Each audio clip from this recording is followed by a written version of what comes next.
Allô, allô, allô! On va faire les équations exponentielles à base équivalente aujourd'hui.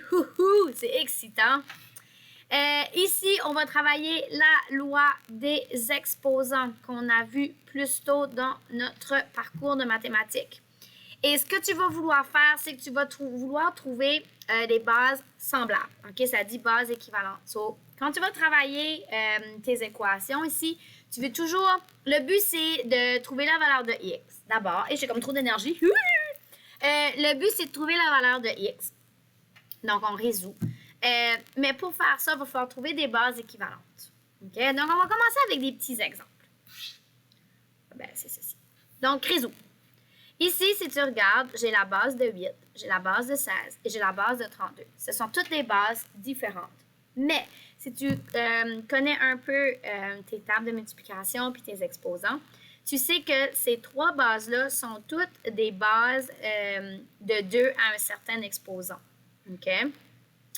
8, c'est 2 à la 3. Puis là, il est à l'exposant x plus 6. 16, c'est 2 à la 4 à l'exposant 2x moins 1. Et 32, c'est 2 à la 5 à la 3x moins 4. So, voyez-vous ce que je viens de faire? Je viens de mettre la même base. Donc, dans chacun des problèmes, ta première tâche va être de trouver c'est quoi ma base qui est commune à tous ces chiffres-là. Ensuite de ça, je vais utiliser la loi des exposants. Donc, ma loi des exposants, si j'ai une base qui est en multiplication, en parenthèse, comme ça, je sais que je dois multiplier mes exposants, donc x fois y. Alors ici, je vais multiplier 3 fois x plus 6. OK, donc 3 fois le binôme x plus 6. Donc ça fait 2 à la 3x, 3 fois x, 3 fois 6, plus 18. Sur, je vais aller prendre une autre couleur. Maintenant, ici, c'est 4 fois le binôme 2x moins 1. Donc ça va me donner 2 à la 4 fois 2, 8x, 4 fois négatif 1, négatif 4. Ensuite de ça, ici, c'est 5 fois mon binôme, 3x moins 4. Alors, 5 fois 3, 15x. Et 15 fois négatif 4, moins 20. Fait que là, j'ai utilisé ma loi de la puissance à la puissance. Ensuite de ça, je vais essayer de simplifier ceci. Je sais que si je divise la même variable, qu'est-ce que je fais aux exposants? Je les soustrais. Donc, c'est a à la x moins y.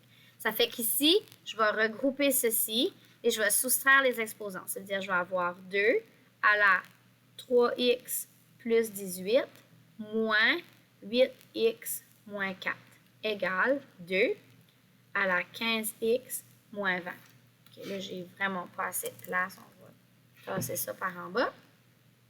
J'écris gros. Maintenant, ici, je vais soustraire. Donc, si j'applique mes lois, donc 3x moins 8x, ça fait négatif 5x. Et ici, 18 moins négatif 4. Donc, ça fait 18 plus 4, donc plus 22, égale 2 à la 15x moins 20. Maintenant, ici, ce qui est intéressant, là, j'ai la même base, puis chaque base a leur exposant. Regarde bien ceci.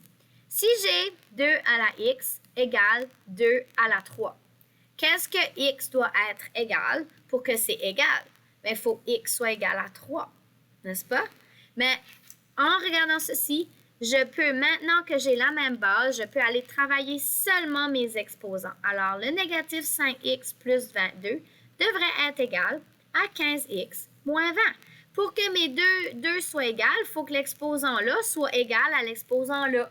Alors, je les mets en égalité et tout ce qui me reste à faire, c'est isoler mes x. Alors, plus 5x plus 5x plus 20. Alors, j'ai 42 égale 20x. Pourquoi j'écris 44? Ouais, 42 divisé par 20. Alors, ça me donne un x de J'aurais dû sortir mes feuilles. Ah! Je divise par 2, donc 21 sur 10.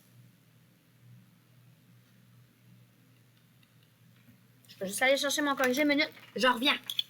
Perdez-vous pas. Perdez-vous pas. Je m'en viens là.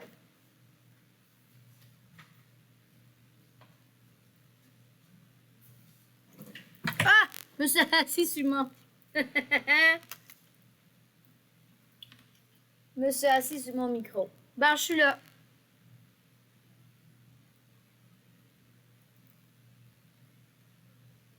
OK. Bon. 21 dixièmes. On continue. On va aller voir un autre exemple. Je vais effacer ceci. Je m'excuse pour cette petite interlude. J'aurais dû mettre la musique. Bon, OK. Allons voir le prochain exemple. J'ai 27 et j'ai 9. Si je pense à mes tables, 27 et 9, c'est 3 à l'exposant quelque chose. Alors, 27, c'est 3 à la 3, à la x plus 3. Et là, on va essayer d'apporter ça sur tout au numérateur. Ça veut dire que le 9 va devenir en haut en faisant 9 à la moins 1. Je ne vais pas changer ça tout de suite. Puis là, je vais aller mettre mon 9 à la moins 1, je vais aller le mettre à la 3, à la 2, à la moins 1, à la 2x moins 5.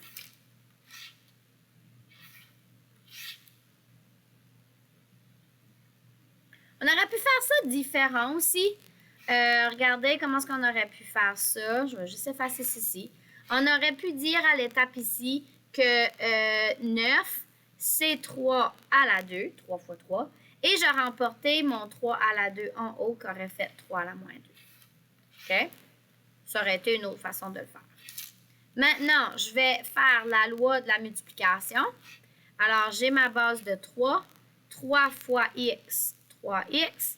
3 fois 3 plus 9 égale 3 à la négative 2 fois 2 moins 4x, ou négatif plutôt, et négative 2 fois négative 5 plus 10. Et là, j'ai déjà simplifié. Mes 3 sont là. Je vais aller prendre mes exposants et je vais les mettre en égalité. 3x plus 9 devrait être égal à moins 4x plus 10. Alors, je vais faire plus 4x moins 9. Ça fait 7x égale 1. Je divise par 7. Alors ici, x égale 1 septième. C'est pas le fun? Ah, j'aime assez ça. OK, voyons le prochain exemple ici. Puis là, j'ai l'impression que je ne vais pas avoir assez de place. Je vais descendre ça encore plus bas à la prochaine page. J'ai-tu de la place en masse dessous, là? Là, OK. Donc, ici, on regarde d'abord nos chiffres. J'ai 3, j'ai 27, j'ai 81. Donc, je sais que ça va être 3 à la quelque chose. Lui, il est déjà à la 2. Et c'est déjà à la base 3. Je n'ai pas besoin de le modifier. Maintenant, ici, le 27, c'est 3 à la 3, à la 4x, et tout ça est à la 1/2. OK, ma racine carrée, c'est 1/2. Sur, puis là, 81, c'est 3 à la 4. Hein? 3 à la 4, on va juste valider. Ben oui, c'est ça. Fait que là, je vais aller simplifier mes multiplications ici. Donc, ça va me donner 3 à la x2 égale. Fait que là, je vais faire 3 fois 4x, qui fait 12x, fois 1/2, qui va faire 6x. Donc, ça fait 3 à la 6x sur 3 à la 4. Et j'écris gros. Ensuite de ça, je vais apporter ça, OK, en haut. Donc, ça va donner 3 à la x2 égale 3 à la 6x moins 4. Okay? Parce que quand je divise la même variable, je soustrais les exposants. Et là, maintenant, j'ai la base 3 et la base 3. Je peux aller travailler mes exposants. Alors, x2 devrait être égal à 6x moins 4. Et ce qu'on remarque ici, c'est qu'on a des x2 puis des x. Donc, c'est une fonction quadratique. Alors, je vais la résoudre comme une fonction quadratique. Je vais tout apporter l'autre côté. Donc, ça va me faire x2 moins 6x plus 4 égale 0. Et je pourrais voir, est-ce que je peux factoriser ça rapidement? Est-ce qu'il y a quelque chose qui multiplie ensemble donne 4 et additionner ensemble donne négatif 6? Et on a 1 et 4, puis 2 et 2, ça ne fonctionne pas. Fait qu'on va aller utiliser notre formule, OK? Alors, notre formule, c'est x égale moins b plus ou moins racine carrée de b au carré moins 4ac. Tout ça divisé par 2a. OK? Donc, vous avez déjà vu cette formule-là. Alors, on va remplacer dedans. Donc, le b, c'est mon négatif 6. Le a, c'est mon 1 qui est devant là. Et ensuite de ça, le c, c'est ça. OK? Alors, j'ai juste besoin de remplacer. Alors, moins négatif 6, plus ou moins racine carrée de négatif 6 au carré, moins 4 fois a qui est 1 fois b qui est 4. Tout ça divisé par 2 fois 1. Donc, ça me donne 6, plus ou moins racine de 36 moins 16 qui est racine de 20 sur 2. Là, la racine de 20, ça ne se calcule pas. Bien, ça se calcule, mais ça donne un nombre irrationnel. Donc là, je vais aller voir est-ce que je peux simplifier ma racine carrée. Est-ce que dans le 20, est-ce que je peux multiplier deux chiffres ensemble puis il y aura un carré que je pourrais sortir? Et effectivement, 20, c'est 4 fois 5. Je peux sortir mon 4 de la racine en donnant 2. Et là, ça va donner racine de 5. Donc, j'ai x égale 6, plus ou moins 2 racine de 5 divisé par 2. Et là, ici, c'est comme une espèce de binôme. Donc, j'ai un terme là, séparé d'une opération, puis j'ai un autre terme là, qui est divisé par 2. Bien, en division de polynôme, on a vu que je pourrais faire 6 sur 2, plus ou moins 2 sur 2 racine de 5. Et ça se simplifie à 6 sur 2, 3, plus ou moins, ça devient 1 racine de 5. Et voilà ta réponse finale. Voyez vos devoirs. Il y a une partie C ici, donc vous avez le lien pour aller l'écouter. Bon travail sur la résolution d'équations rationnelles à base équivalente.